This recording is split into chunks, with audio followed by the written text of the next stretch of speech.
Good morning, everyone, and thank you for joining the Coffee with Colleen chat with Clown EDC. My name is Mitch Coons. I'm the communication manager. Colleen is on the road currently to the WIDA conference, so I'll be hosting, and I'll be taking off to the WIDA conference shortly after. Uh, Today, we're fortunate to be joined by Michael Smith. He is the executive director of the Shipley Center here in Sequim, and he's going to tell us a little bit more about the history of the Shipley Center, and they have some really exciting things coming down the pipeline with their new facility. So without further ado, I'm going to go ahead and have you get started, Michael. Before that, though, if everyone could remain on mute just to avoid any background noise, dogs barking, stuff like that. And if you have a question, feel free to put it in the chat and I'll ask it on your behalf, or raise your hand and we'll call on you when it's appropriate. So with that, thanks for joining us, Michael. Go ahead. Good morning. Good morning. Well, I want to thank Colleen and Mitch for this opportunity to share an update of what Shipley Center's doing. Some of you know about us and have known about us for years, and some might be new to what is Shipley Center.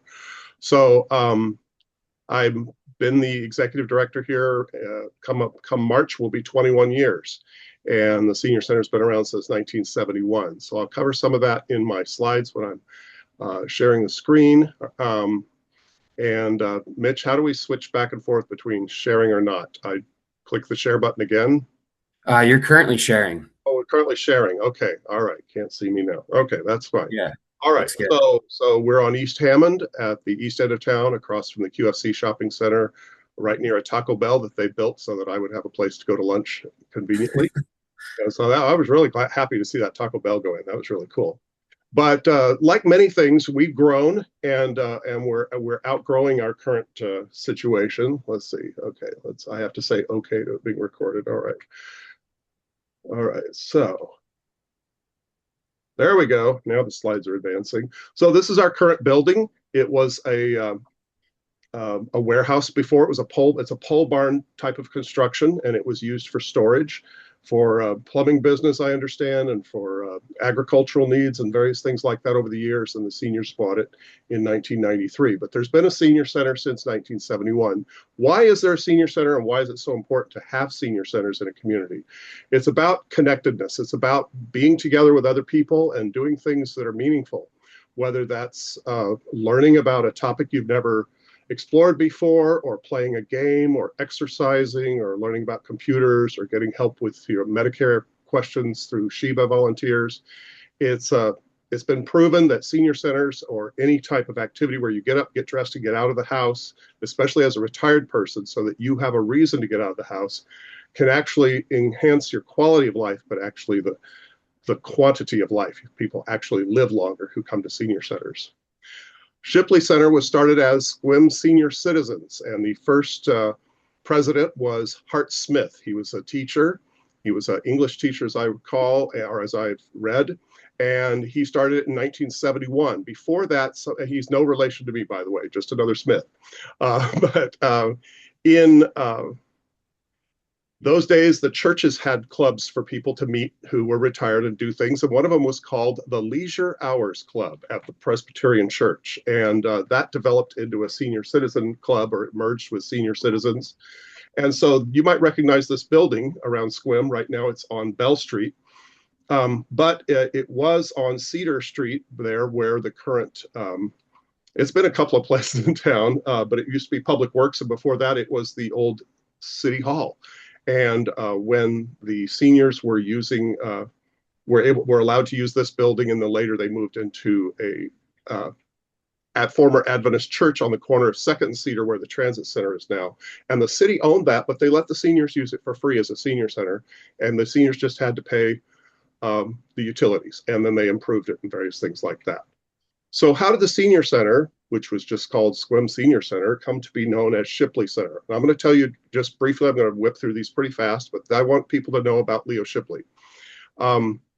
Leo was a standout football player in high school. This is him with his leather helmet on back in the day in Chickasha, Oklahoma. And he graduated from high school there, and immediately had to report to the Army. It was the ending days of World War II, and he was an Army veteran. So we recognize him every Memorial Day in that way too. And he was an expert rifleman, and it turns out he could type, which got him into the job of typing discharge papers for soldiers coming home. So he typed all day discharge papers. But that was considered, he got the victory ribbon and honorable discharge. From player to coach, later he went back to the high school and was the biology teacher after some college biology, math, and PE teacher, and he coached young people in football. And back then, the football coaches dressed up pretty snazzy. Later, he turned from education to business, developing mobile home parks in Oklahoma. And this business card lists 3 park locations. So he would sell you the home, then he would rent you the land to put it on. Leo was a smart guy. He moved to Sequim in 1972, joined the local Rotary Club, and began giving back to the Sequim community. He was a realtor in addition to being the manager of the Baywood Village Mobile Home Park, owner and manager. He was a realtor. He also was an entrepreneur. Back then, the multiple listing service was a book that got printed, and he helped people adopt the practice of looking online for their listings. If a realtor wanted to show 3-bedroom, 2-bath houses in a certain area, they could look it up and have a printout come off the computer. He would even sell them or would help facilitate the process of them getting the old Radio Shack computers and the big dot matrix printers to print out their lists on for the realtors. So he modernized real estate in Sequim. And with the Rotary Club, he became chair of the Irrigation Festival Parade for a couple of years. In 1997, he joined Senior Center as a life member. Back then, they sold life memberships. He played cribbage, dominoes, and attended exercise classes up into his 80s. After his real estate career, he continued to enjoy owning and managing Baywood Village Mobile Home Park. Leo had a sense of humor. This is his riding mower. So it's a self-propelled mower with a trailer, and he's sitting back there, and he could zip around and mow the grass and maintain the park that way. So that was pretty cool. Ingenuity. Yes. So his generosity to us as a senior center is just legendary. He became excited about our growth. You know, at the time when I was hired 21 years ago, we had about 900 active members. Today we have about 2,100 active members. Well, there was this growth curve going along the whole time, and we're kind of crowded in the building we're in. And Leo was excited about us having a capital campaign to start saving up to do another building or a bigger building or add on to what we have. We were considering all kinds of ideas, and he wanted to be part of it. And so he made significant large gifts. I think this check he's handing me in this picture is $218,000. He initially said he'd leave his 51-space mobile home community, Baywood Village, to the center in his will, but later said he'd like to see us have it right away because he wanted to show me where every water valve was, where the electrical hookup was for the street lights in the park. He wanted to, me to do all that and manage it and test the water every month and take it to the lab. And eventually he realized that I needed to go ahead and hire professionals to do some of that. But we do have an on-site manager who manages on-site, and then I deal with any concerns that she needs help with. So he made the gift while he was still living in July of 2013. And it was in 2013 that Senior Center became Shipley Center. So we answer the phone, Shipley Center, may I help you? And Leo was pretty tickled with that. For his generosity, he was recognized not just by us, but by the community as well. And the Sequim Prairie Grange named him their Community Citizen of the Year after the gift of the mobile home park to the Senior Center. And he was honored in a dinner, and we went out there and he spoke. And I was really glad to see him honored in that way. Then the next year, the Sequim Dungeness Valley Chamber of Commerce bestowed on Leo Shipley one of the very first, I think he was one of the second or third person to get the Bill and Esther Littlejohn Humanitarian Award for what he gave. And he really liked that we had the bus with the logo on it with his name. And, there it is. Leo trained us in how to run Baywood Village. And when he died in 2017, he left the balance of his estate to the center, which was substantial. He believed in investing in stocks and dividends and things like that. He knew the value of those things, and he methodically invested through the years while living in a very humble mobile home in his own park. Will just forever be in Leo's debt. So we have lots of fun at the Senior Center. Our tagline is friendship, recreation, education, and everything we do here has something to do with recreation or education and making friends along the way. And like I said, that isolation is avoided. connectedness develops, and people get to know each other, make new friends, and maintain their old friendships by having somewhere to go to meet and do fun things. We have lots of volunteers and staff. Here we have some of our staff and volunteers and our chef, Catherine Kitts, in our Leo's Cafe, which is a nonprofit cafe. It's open to the public Monday through Thursday, 9 to 2. And I would invite you to bring your business clients for lunch there, or order a box lunch and come pick it up, or just experience Leo's Cafe, because it's open to the public and you can enjoy Catherine's food, which is legendary. And she was a very well-known chef in the area before she came to us. Her box lunches are phenomenal too for Yeah, events. Just to it give is. that. They are. Okay, it sounds like you've experienced them. Okay. Yeah. She's real famous for her dill chicken sandwich, a dill Mhm. chicken salad sandwich. Really good. Okay, so this is just one of these little signs near the entrance to town. The city lets us have these little round signs, and I just use that to make our to emphasize our membership there. Here are some of our board members, and the board members pitch in and volunteer around the center doing various things. And we just really appreciate all our volunteers. All in all, we have over 120 volunteers, and we recognize them each year with an awards banquet or an awards dinner with pins recognizing years of service and that sort of thing. And we just could not run the center without our volunteers. So we have 120 volunteers, a board of 11, and 10 staff members, which is about 6 FTEs, because about half of them, or over half of our staff, are part-time. And in addition to helping seniors of age, we help seniors that aren't very old, and that would be high school seniors. So we have a scholarship program every year from our huge rummage sale, huge benefit sale. 10% of the proceeds of that go into scholarships. And then a benefactor named Fred Chan left us money for the Fred Chan STEM Scholarship Program, which provides a very hefty amount, $7,500 a year, renewable for 4 years. So that's a $30,000 scholarship. And these are 2 recipients of that in recent years. Our bus takes people on trips all around Western Washington and into Oregon. And they go for day trips, and then they go for overnight trips down into Oregon or to Leavenworth and places like that. So a lot of fun getting out on the road. Don't have to worry about parking, driving on narrow bridges or anything. You just leave the driving to us, and you go on a trip and you have lots of fun. So check that out. That's also open to the public to go, but the members get a discount on those trips. So it's people very quickly figure out that it's worth the dues to join. Dues currently are $50 a year for an individual, $85 for 2 people at one address. And those are going up July 1st to $60 a person, or $100 for a couple at the same address. And so if you would like to become a member of the center, even as a business owner, even if you are too busy to come, it would help show your support to be a member of the senior center. You would get our newsletter every month, and you'd know what was going on. And business leaders, that's one of the questions that I had. One of the things I listed with Mitch is, how can you get involved? So as a business leader or leader in the community, you can sponsor some of our events. So when we have a luau or we have a Christmas dinner, if you pitch in 50 or $100 towards the food, you can be recognized, or towards the decorations, or toward the hiring of an entertainer for events like that. That's really a great way to get your name out there as a business. And we also sell ads in our newsletter that goes out to our 2,100 members. Very active group. People say, well, why do you need a gymnasium in a senior center? Well, the new center will have a gymnasium with a higher ceiling. So people like to play table tennis, and we'll have room to probably have 8 tables of table tennis if we want to over there at the same time. Very enthusiastic group. I think they're meeting 3 times a week to do this. But another popular thing is pickleball, and the building will have higher ceilings to allow for pickleball to be played, volleyball, basketball, that sort of thing. So we'll get to the plans of the center in a minute.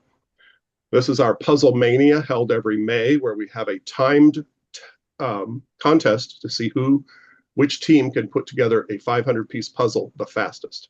And these ladies took a theme of royalty, so they're wearing their tiaras to compete. This is our Tai Chi group, and one of our Tai Chi groups. And sadly, our leader of this group passed away rather suddenly, and some other people have stepped up to teach, but they're a very close-knit group, and they enjoy coming and doing Tai Chi. That's just one of the types of exercise we have. We have other exercises that enhance balance. There's line dancing, um, Zumba, the Zumba type of fast exercise class. So there's fast and slow, low impact, and that sort of thing. Art classes, we have a number of painting groups that get together here. Oh, oh, Leela. Hello? Sorry Okay. about that. I If, muted some, them. if someone needs to ask a question, put it in the chat. All right. So anyway, art is an important part of the center, and we've actually had an art sale here of some paintings that our members did, but mostly donated art.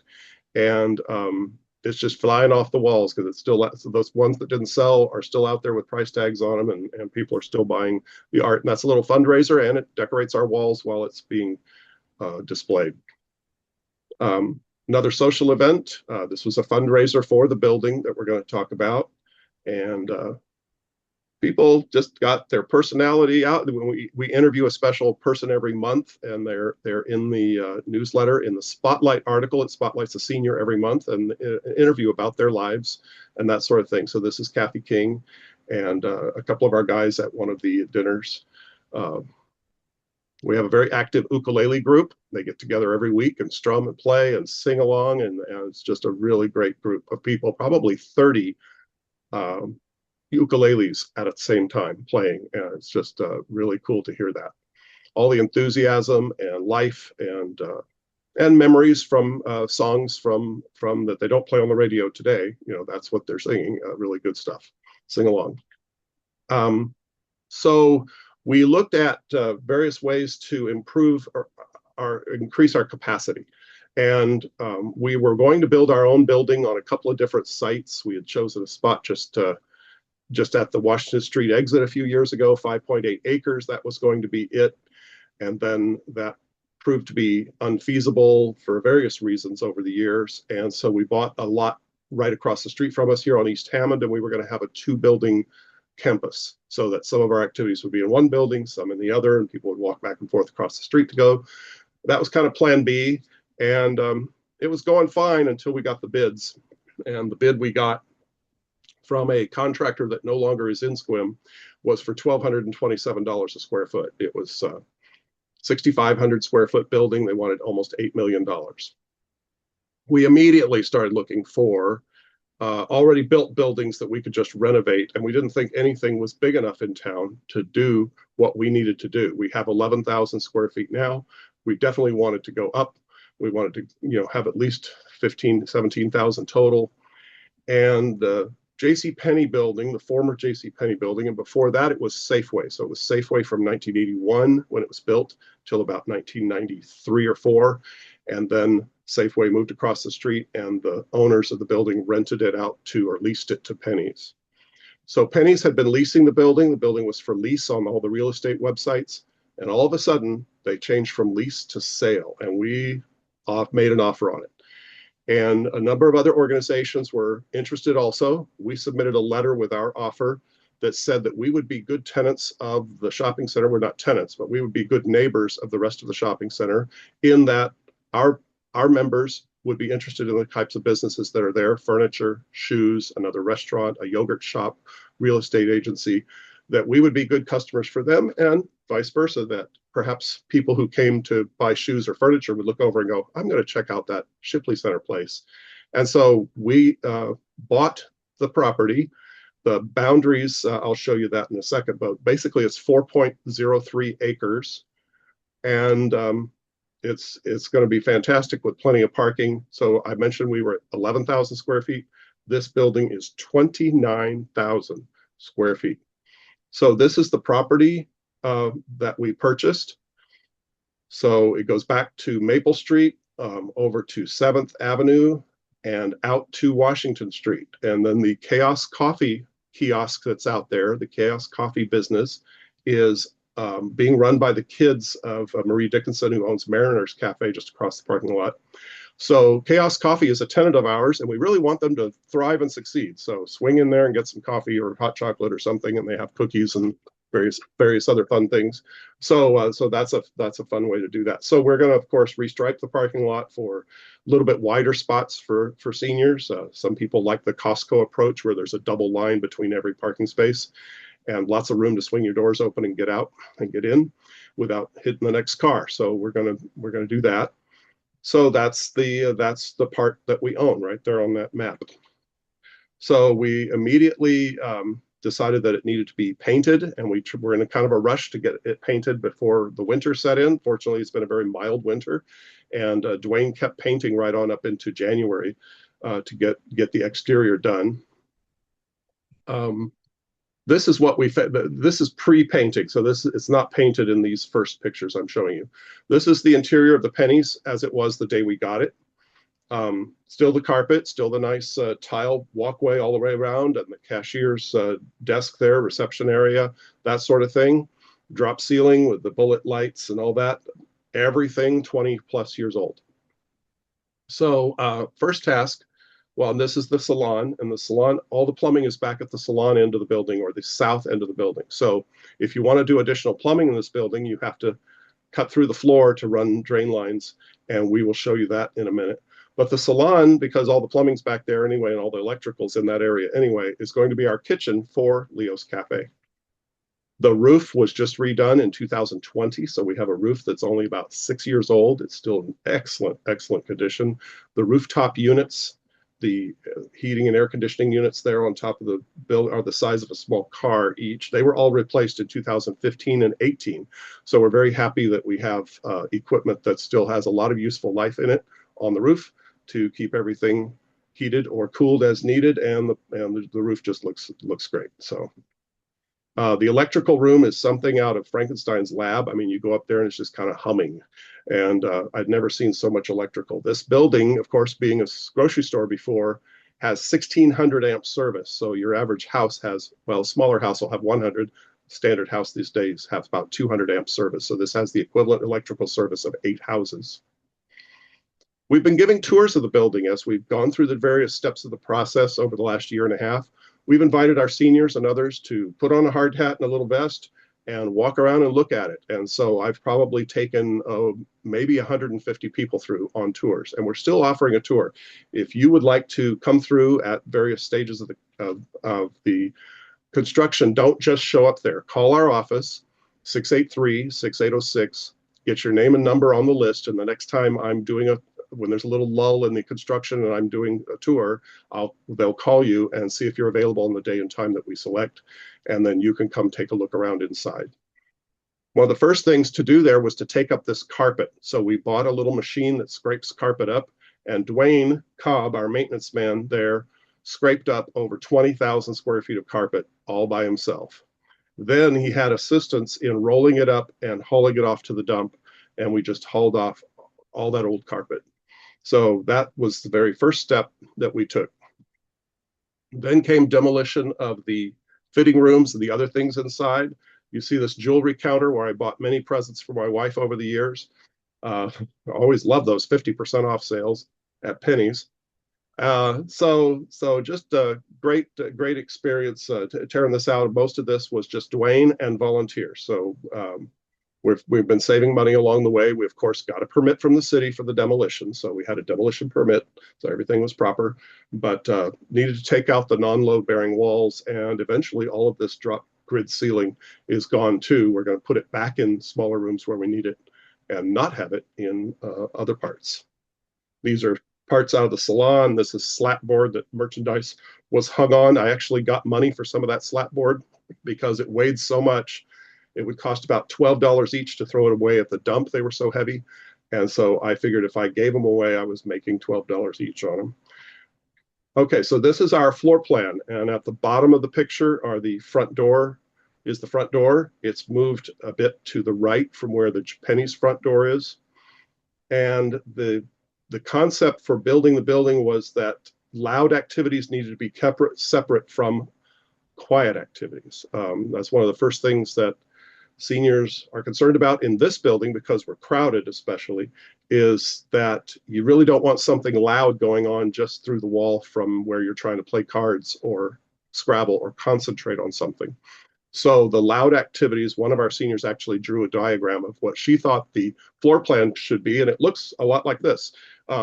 Her drawing on a piece of paper said loud, and it was colored pink, the loud area. The middle area was yellow, and the right area was green, quiet activities. So you'll see that let's see, as I'm sharing my screen, you may be able to see the cursor here. So we're at the front door, reception desk is right here, and Tripp's office and program director. So you'll have everybody that knows what's going on in the building right here to help people as they come in. And then starting on the right, we have a craft store where our members knit and crochet things and sew things to sell. And we may have a few other miscellaneous items in there. And the money raised in the craft store all goes to the center's operations. Then the fiber arts people are going to have, it says 1,300 square feet. They're going to have about 1,000 square feet of room. And then this storage room, this triangular storage room, which used to be the women's fitting rooms, will be about 250 feet of lockable storage for all of their yarn and things that they want to keep safe, because all our rooms are still going to be multi-purpose. So people can, when the fiber arts people aren't there, that room might be used for a book club, or it might be used for helping people with their taxes or various other things. Library is next. We will have our computers in the library also, so it'll be a library/computer room. Classroom that's rather large. Art room, over 1,000 square foot art room. And then the kitchen back here, we're keeping the little bathrooms that were existing. So those will be kind of the cafe bathrooms. The cafe dining room will be right next to the kitchen, and an auxiliary dining or meeting room. So if you have a business lunch or a little group of 3, 4, 5, 6, 10 people, and you want to have a little lunch in a separate room, like a conference room, and we can rent that room out. The kitchen is sponsored by the First Federal Community Foundation. They gave us $100,000. Oh, probably it's been 5 years ago when we were going to do the previous building, and we put that towards this building. So the kitchen will be the First Federal Community Foundation kitchen, or they'll be recognized for donating to it on the wall there somewhere. And then the Albert Haller Foundation has given us $60,500. So this Albert Haller Foundation conference room will be used for our senior center board meetings. And actually the Albert Haller Foundation will come here and do their board meetings in the building as well at no charge, because they donated the room. And then that room, like I say, other days of the week could be used for anything. Any other type of activity that would work in there with a big conference table and that sort of thing. So a couple of more game and meeting rooms. And here's the star of the show, the major set of bathrooms in the middle of the room. And you'll see why that took a lot of effort to get that plumbing out that far into the room. And then our big rooms over here are the dance hall, which is bigger than our existing meeting room. Our existing large room is about 400 square feet less than this, or 500 square feet less than this. So this is 500 feet bigger than that. Then the gymnasium's 5,600, and it'll have the striping for 2 pickleball courts, and then you can see the outline of a pickleball court inside here. And then the basketball court and volleyball court will use the same lines. It's only going to be 30 by 60 feet. So it's a miniature court. Think the one that's at the Y, that little indoor basketball court at the Y. That's about the size of what this will be. These 2 areas will be open to each other, and we can do major fundraisers or concerts or assemblies of various other types besides athletic things. Lots of storage, and so that's the outline there. This is just an example of the striping of a basketball court. We will also get portable pickleball net and portable volleyball net units that will roll out, have the net up there, and then roll away. And so that's roughly the layout. The key is very close to the center of the court. There's a center area in the right-hand picture. You see that's the corridor where the basketball court will go. There's no HVAC up in there getting in the way. So those lights and sprinklers will be raised so that there will be 16 feet of clearance. And if you shoot a regular free throw from a free throw line in basketball, I found out that it's supposed to arc, or the highest it's supposed to go is 13 or 13 and a half feet. So the ceiling will be at 16. It's not the tallest basketball venue in the world, but it'll do unless you really want to throw it high. So we'll have the lights in cages so they won't get damaged. And that's Dwayne up there removing various debris up there. There were internet lines and telephone lines and all kinds of wires and things going every different direction in that attic area that are being removed. So this is just a close-up of the front entryway and the front half of the building. And there will be a unisex bathroom here next to the men's and women's. And then room in the hallway. I mean, some of these hallways are 20 feet wide. There will be room for casual seating along the way for people to socialize and hang out or wait for something to start or have an intermission from whatever program's going on in the next room. So we plan to be a nice open area there. And then this is the other end. So there'll be a unisex bathroom right here off the gym. So if somebody's just playing ping pong and needs to just run to the bathroom real quick, they won't have to come out to the big ones. They can use that little one there. And then, of course, we'll have the bathrooms back here near the cafe. There's a large storage area here in the back that won't be open to the public, but on the tour, I can take you back there and show you what's going on. Lots of storage. Most senior center directors really, really crave storage, and even brand new senior centers that I've seen built. I asked the director, what do you wish you had more of in your building? And they go, storage. So we will have it in spades there. There's an upstairs and downstairs. This is 2-story area back here for storage. The rest of the building is all single story. This is our board of directors meeting in the building for the very first time. This is before the carpet even came out. And they just wanted to have a meeting over at the building and talk about what they were going to do. So it's a very wonderful group, very collegial group of board members, and they get along and they do doing wonderful work together. And they made some very quick decisions. You wouldn't think that a senior center board would act fast, but when the building came available for sale, we had an emergency meeting and we had that decided the same day. We've had volunteers and we've hired a few helpers here and there. This is Dwayne with, on the left side is Dave, a wonderful volunteer. On the right is Dominic of America's Handyman Services. He's a wonderful guy, and I recommend him. So after we got the carpet out, this is what it looked like. Then the tile had to be removed, and that took a machine. Sledgehammer wouldn't do it. That tile was really anchored down there on that floor and had 21 years to get to know the floor and not move. So the Chamber of Commerce had us be the business or nonprofit of the month, and we got to take a picture out in front of the building with our sign here. So we thank the Chamber of Commerce for their recognition. So it looks like I put the floor plan in more than once. All right, what's going on now? So this is what's going on now. We're actually framing walls already. So the rest of the tile was removed. You can see that the tile is gone. We're framing walls. The sprinkler company is going to come and raise a bunch of those sprinklers to a taller height, a higher height for the athletic things that will happen in that area. This is looking at the south side of the gym. And then those rooms back there will be the restrooms I mentioned, gym storage, and then my office will be over there on the right.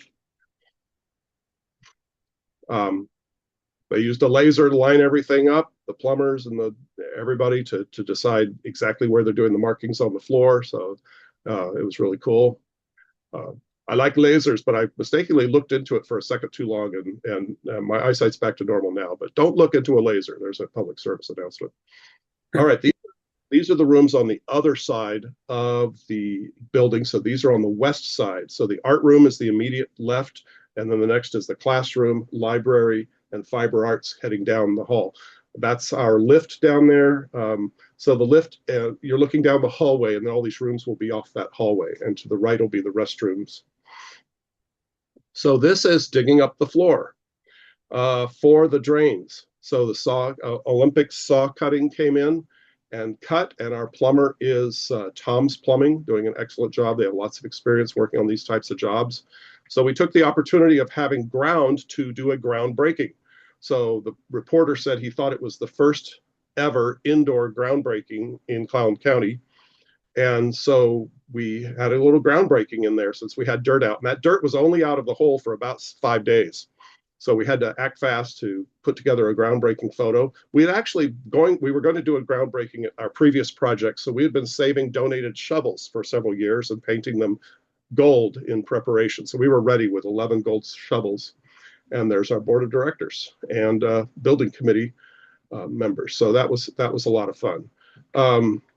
So here's after the plumbing goes into the trench. The trench starts here almost at ground level and goes all the way back. By the time it's in the back of the building, the drain line is like 5 feet underground, 5 feet deep that went. So here's some of the guys that were digging stuff out. They certainly look like they can handle that kind of work, but he was using a jackhammer to loosen it up before shoveling it out. I like to call this my Raiders of the Lost Ark picture. Um, the lights weren't working in that area that they needed to work. This is in the kitchen, in the what's called the dish pit, and that plastic box they're arranging there is a grease separator, which is required in a restaurant. You have to separate the grease before it goes into the sewer lines, and so they're leveling and installing that box there by flashlight. And I took this picture and I thought that just reminds me of the movie. So here's the trenching all healed up with some cement. After that cures for 2 weeks, then the cement grinding company will come in, which is Durashine, and they'll come in and grind that smooth, and then we're going to apply color in some areas. Some areas we're going to use polished concrete, and then some areas are going to be carpeted. So we're deciding on that. So let me show you that. Here's a little video of the carpet or the concrete cutting. So the machine there has the blade on it, and it's cross-cutting about every 2 feet. And then the other machine comes in and lifts out the pieces of concrete. So I'm having more fun with this time-lapse camera. I tell you, the best buddy I ever spent. We just have it running every day just to see whatever's going on in the room, and I point it different directions based on what's going to happen.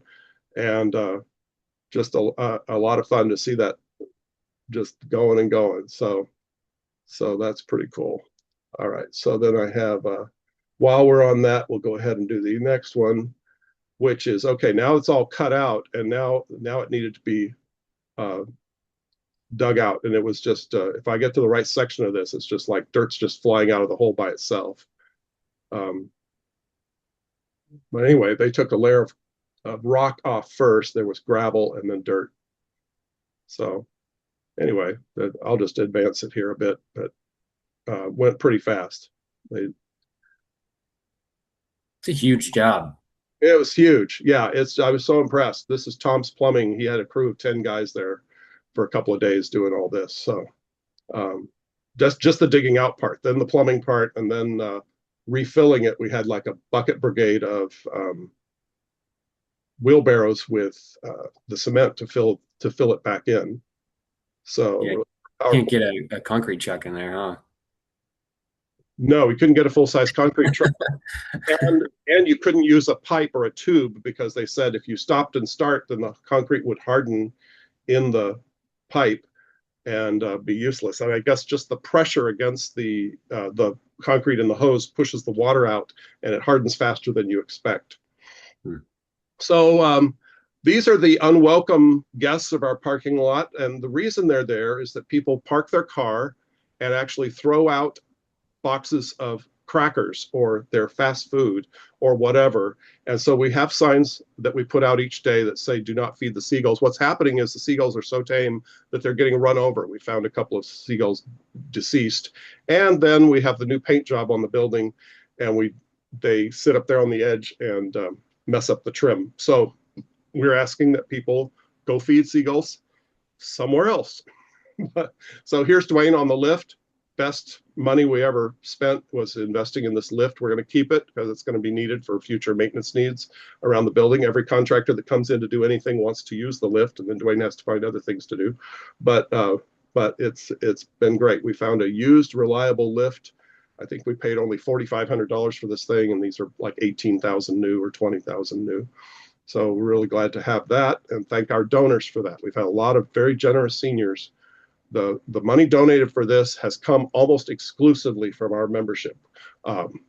Businesses or individuals in the community that want to donate, you're welcome to do that. We appreciate help towards the project, but we have the majority of the funding in place to where we're just hiring people and going for it. We want to open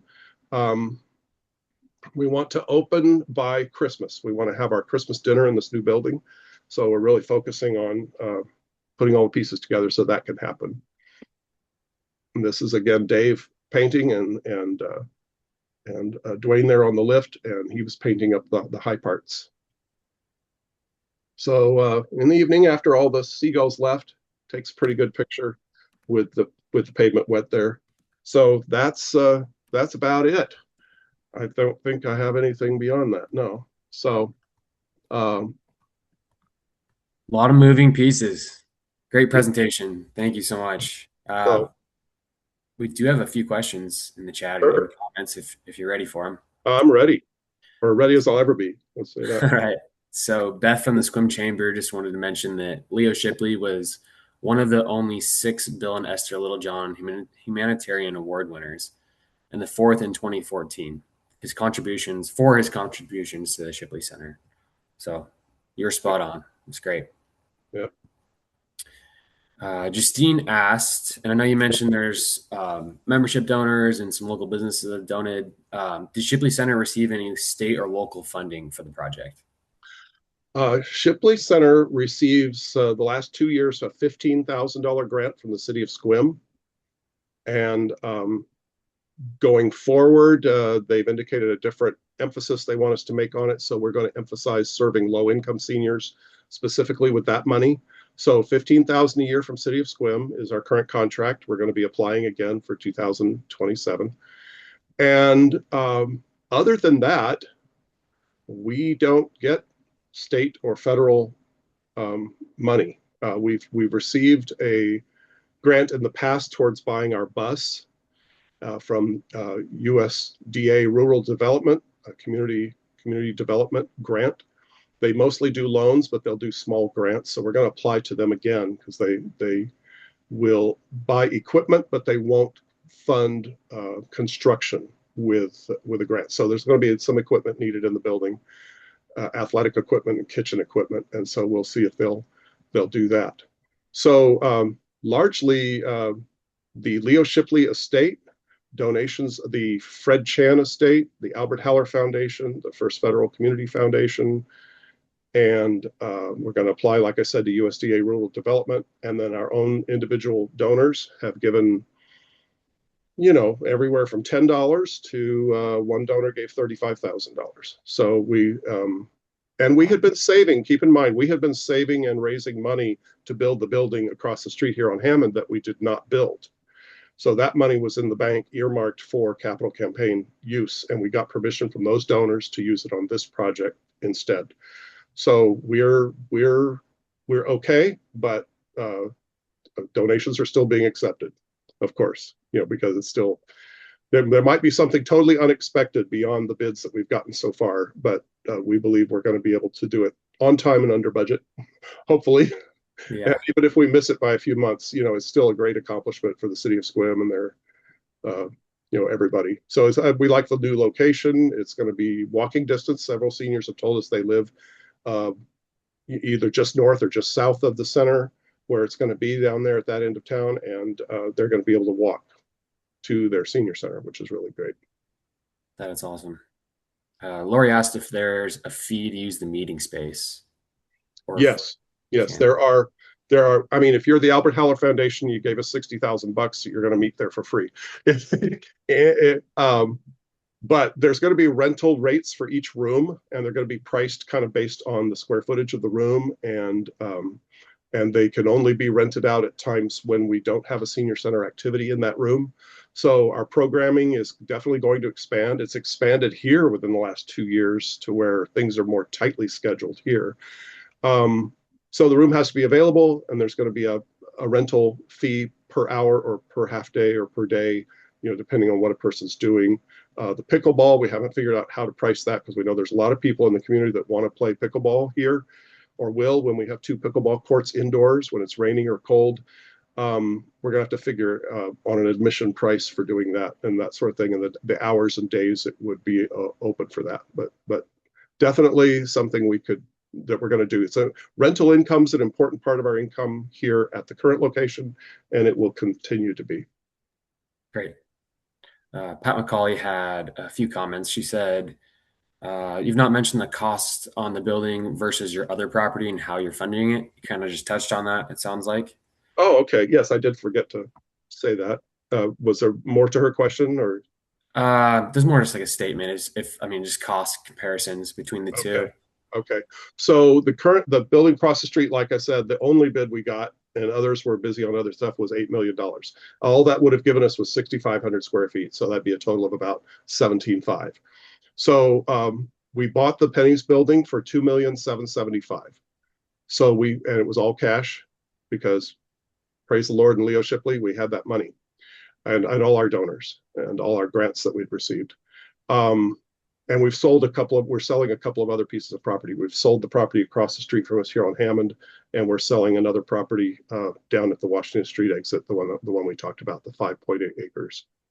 So that price of 2.775 million means we got this building for $96 a square foot. We are putting right at another $100 a square foot into it. So we are going, if all goes according to plan, it'll be just under another 100. So it'll be roughly $200 a square foot to have what will look like a brand spanking new senior center inside. So it's just bargain of the century. So even if we put 100 a square foot, that'd be 2.5 million. So for roughly 5 million, we're getting 29,000 square feet. It's just an incredible blessing that it's come together for that kind of price. I'm the project manager. We're not hiring a general contractor for this. We're interviewing and hiring all subs ourselves. And I have the tiny bit of experience, having been the general contractor building my own house about 11 years ago. And I'm using some of those same contractors that I trust and know from back then. So anyway, it's a great deal for the seniors in Sequim to have this for money. You're busy, it sounds like. Yeah. Stop by the Yeah. building every morning on my way into town. I stop by the building, see what's going on, take pictures of the latest progress, make sure the time-lapse camera's working, and answer questions from any contractors that are on site and that sort of thing. Today I'm shopping for doors. We're looking for a good door company that can do the fire rated doors for the ones that have to be fire rated and the other ones that don't have to be fire rated. And do you do a side light? Do you do a transom? We're making all those decisions right now. Is it safe to assume you won't be needing a loan to supplement We anything? will not be needing a loan. Well, actually, a lot of churches build a church based on church bonds, and they borrow monies from their members. So we've done that. So probably at about half the cost of borrowing from an institution, from a bank, we're borrowing from our members, and they're loaning us money anywhere from, some of them are loaning us money at 0%, but we're offering about 4%, and we don't need to do any of that. We've raised about 600,000 that way. So they are going to get paid back. They're on a 2.5-year contract. They're going to get paid back when the building we're in sells, because the building we're in is free and clear. So those loans are loosely secured by that. We didn't give everybody a deed of trust, but in these arrangements for churches, sometimes people, when it comes time to pay them back, they forgive a part of the loan, or they forgive the interest and only want their principal back or whatever. So it becomes a way for rather large donations to end up coming in as well. So that's been very helpful, and it's kept us from needing to go elsewhere for financing. So we're very grateful for the members that have done that. We've had about 12 or 14 members do loans, ranging from 10,000 to 200,000. Great. Paul Gottlieb asks, what will happen to the current Shipley Center, and do you anticipate dues increasing to help maintain the new facility? Well, I mentioned earlier that our dues are just going up $10 a year. When people walk in and they go, the dues are $50, or the dues are going to be $60, and they go, is that per month? And we go, no, that's for the whole year. They're just like, oh, big sigh, like that's so affordable. So $60 is July 1st is where we're going with the dues, and then $100 for a couple. So very reasonable. That actually includes discounts on everything you do. Almost all the activities are half price. The trips usually are $5 or $10 off each trip, each day trip on the bus if you are a member versus not being a member.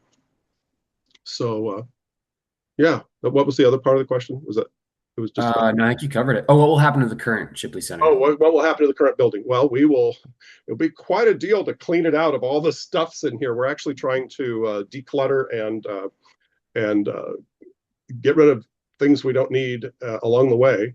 But as soon as we're moved out and it's all clean, we'll put it up for sale. And we've had some local organizations and a church or two express some interest already in it. So I don't think we'll have much trouble selling it. It would be a good location for a church. It's got a commercial kitchen. It's got plenty of bathrooms, lots of little meeting rooms for your different Sunday school groups or whatever.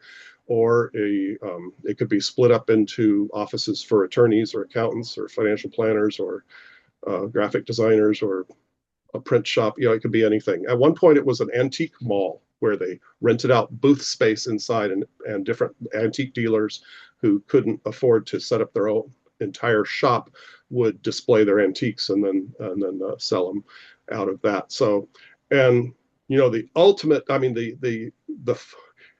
if we can't sell it, we'll sell it, no problem. I've thought of it being one of the largest thrift stores on the peninsula. If we didn't sell it, we could just run our sale year round out of the building and have it be a fundraiser. But no, I think we want to sell it. We want to pay all our angel. We call our members who have loaned to us angel financiers, and we want to get them paid back very promptly. When we said we actually want to pay them all back early. So we'll sell it to pay them back, and then we'll have free and clear building over at the other location. Got it.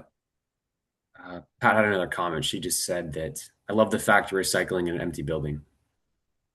It's really cool.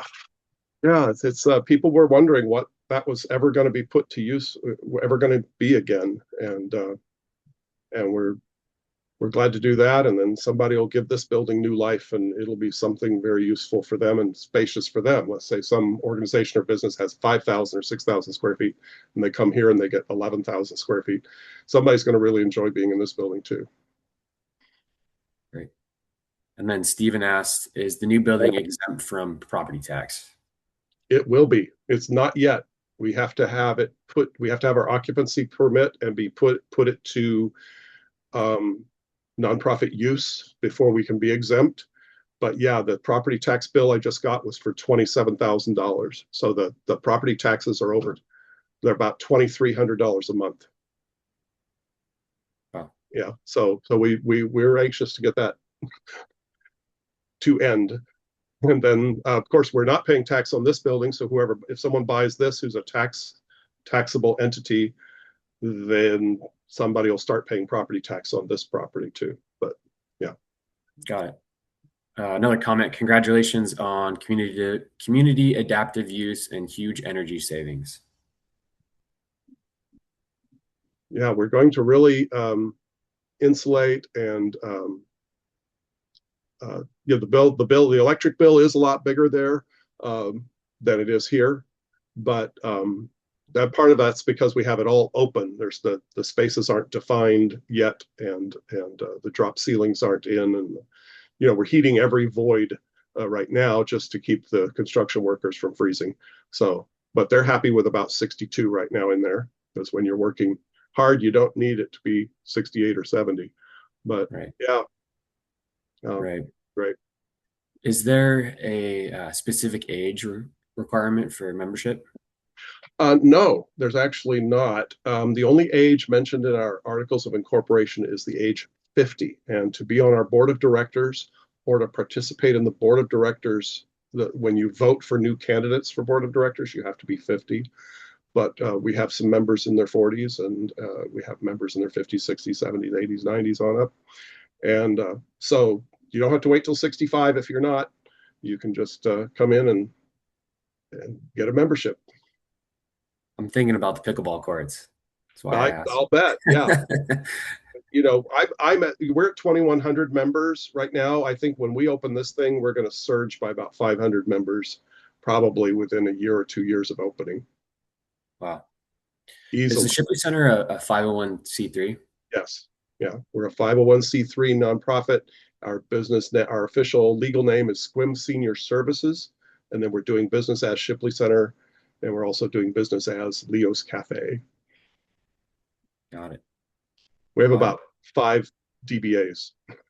Baywood Home Park, that's a DBA of ours.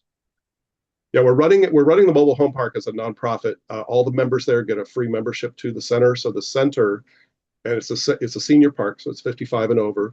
and they all get a free membership. So the center is their de facto clubhouse for doing activities and things. Got it. Any other questions from the group while we have Michael here? I think that might be it.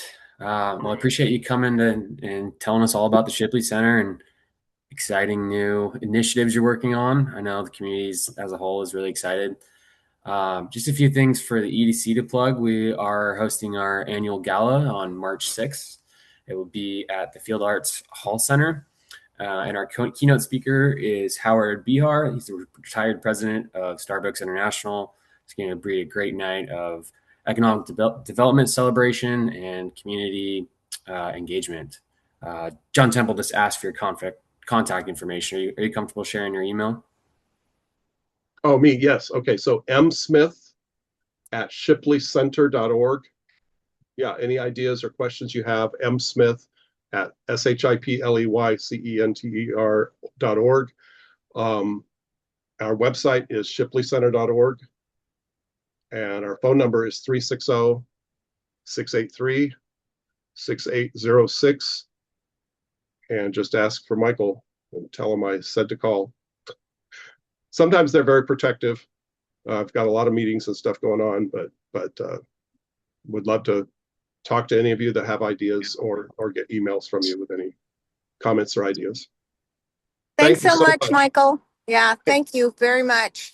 Thank you, Colleen and Mitch. I appreciate the opportunity to let the community know all about what we're doing, and hopefully you all come down and take a tour either before we open, or you can wait till after we have a grand opening down there and come check it out. Great. Sounds great. And then everyone, next week, our guest will be Mark Gregson. He's the interim CEO of Olympic Medical Center. So I hope to see you there. Thanks again, Michael. We appreciate it. Thank you.